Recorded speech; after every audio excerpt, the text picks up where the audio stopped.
My fiancée said, "I'm fed up listening to your needs. You're way too emotional." I looked at her in shock and said, "Noted." Then I started hiding everything from her, even the job offer that I'd already accepted. And when she found out, her world came crashing down. Dear friends, please subscribe to my channel and boost my motivation. Thank you. I'm 29, and until 3 months ago, I thought I had my life figured out. Sarah and I had been together for 4 years, engaged for 8 months. We lived in a decent apartment in Chicago, split rent down the middle, and had one of those relationships everyone called goals on Instagram. Except nobody saw what happened behind closed doors. The night everything changed started so ordinarily, it's almost funny.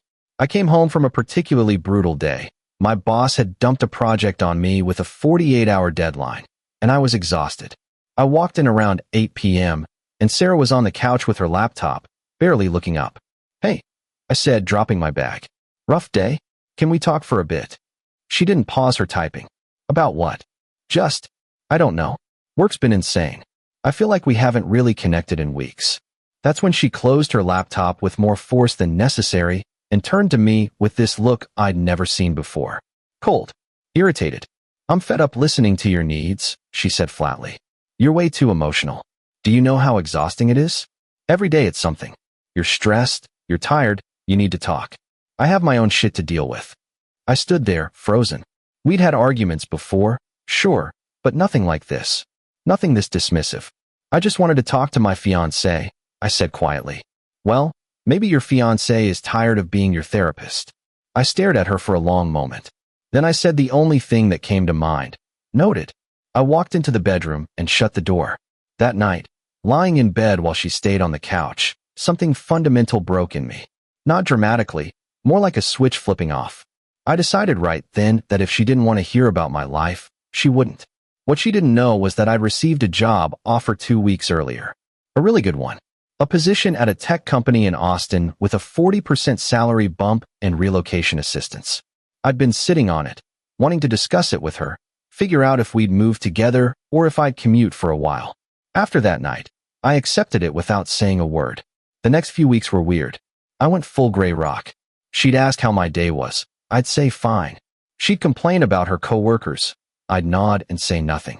At first, she seemed relieved. No more emotional conversations, no more neediness. She was actually friendlier, more affectionate. It was like she preferred a version of me that didn't exist. I started packing slowly. A box here, a box there. Things she wouldn't notice. Old books, winter clothes, some kitchen stuff we had duplicates of. I told her I was donating things to make space. She barely looked up from her phone. 3 weeks after I accepted the offer, I got a call from my new employer confirming my start date, November 18th. It was October 22nd. I had less than a month. That's when things got interesting. Update 1. I should mention that during this time, Sarah's behavior got stranger. She was on her phone constantly, smiling at texts, sometimes stepping out to take calls. The old me would have asked about it, gotten anxious, wanted to talk. The new me just watched and took mental notes. One evening, I came home early, around 5:30 instead of my usual 7. I heard her voice from the bedroom, low and flirty. "No, he won't be home for another hour at least." "I know, baby, I miss you too." I stood in the hallway, grocery bag still in hand. She wasn't even trying to be quiet. I waited there, silent, until she came out. She jumped when she saw me. "Oh my God, you scared me. Why are you home so early?" "Left early." "Who was that?" "Just my sister," she said, not meeting my eyes. "Cool," I said, and walked past her to put the groceries away. She followed me into the kitchen. "You're being weird lately." "Am I?" "Yeah. You're so distant." I turned to look at her. "You said you were tired of listening to my needs." "I'm just respecting that." "I didn't mean..." "Look, I was stressed that day. You're taking it too seriously." "Noted," I said again, and the word clearly bothered her because her jaw tightened. "Stop saying that." I shrugged and left the room. That night, she tried to initiate sex for the first time in weeks.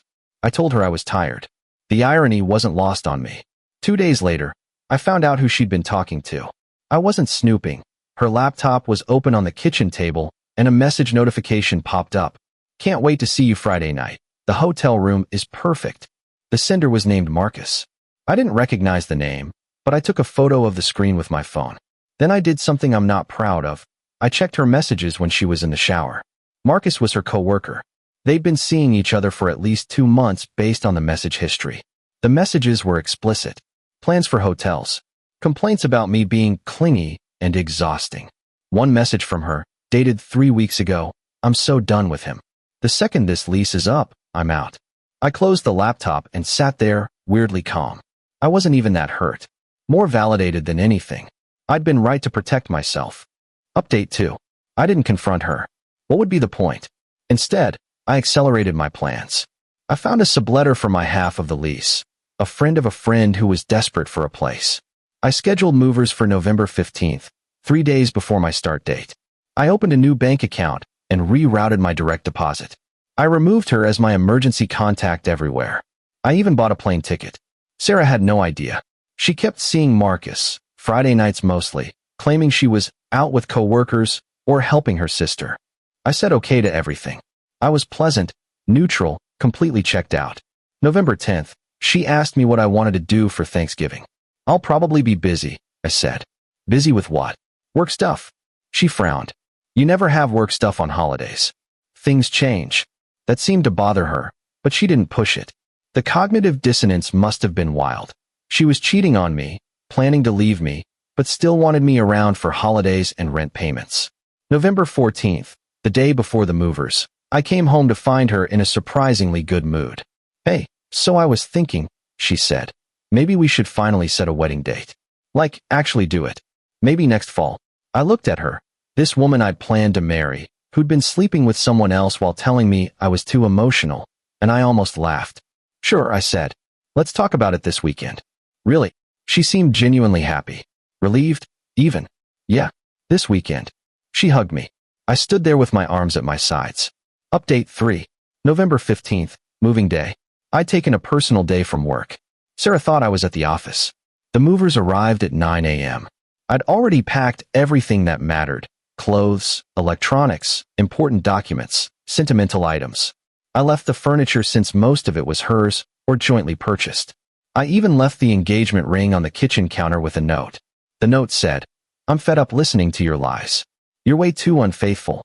Noted. Enjoy your life with Marcus. The subletter will contact you about rent. Don't contact me.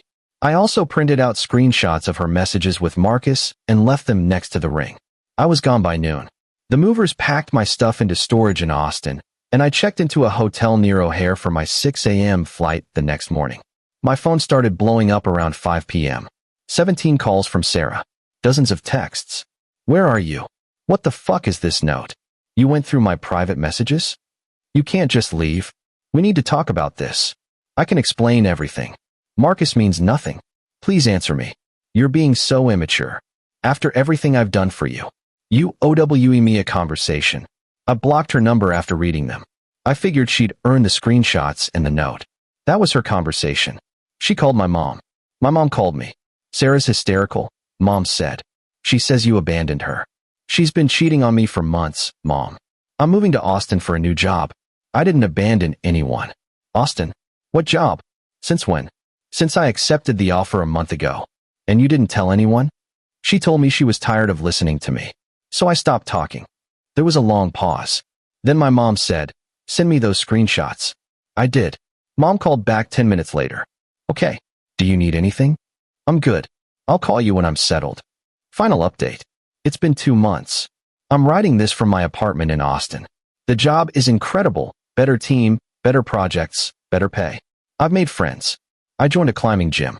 I'm doing therapy, actually, to work through some of the damage from that relationship. Turns out I wasn't too emotional. I was just with someone who had zero emotional availability.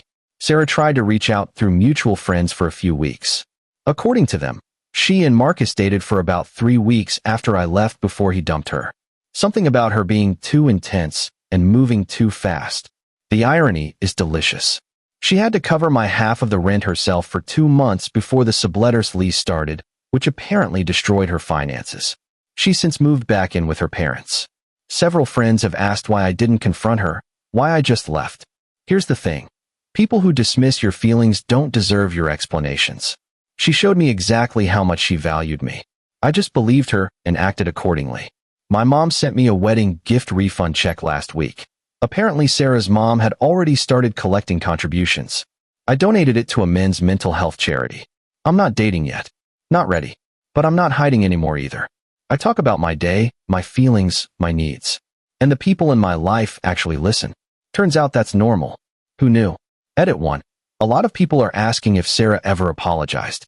She tried once through a mutual friend, claiming she made mistakes, but I'd handled it wrong. That's not an apology, that's blame shifting. I didn't respond. Edit 2. Yes, I know going through her laptop was wrong. I'm not defending it. But finding out your partner is cheating doesn't erase the violation of their privacy. It just explains why you felt crazy for months. Both things can be true. Edit 3. The subletter worked out great. He knew the full situation before signing anything. Stand up, guy.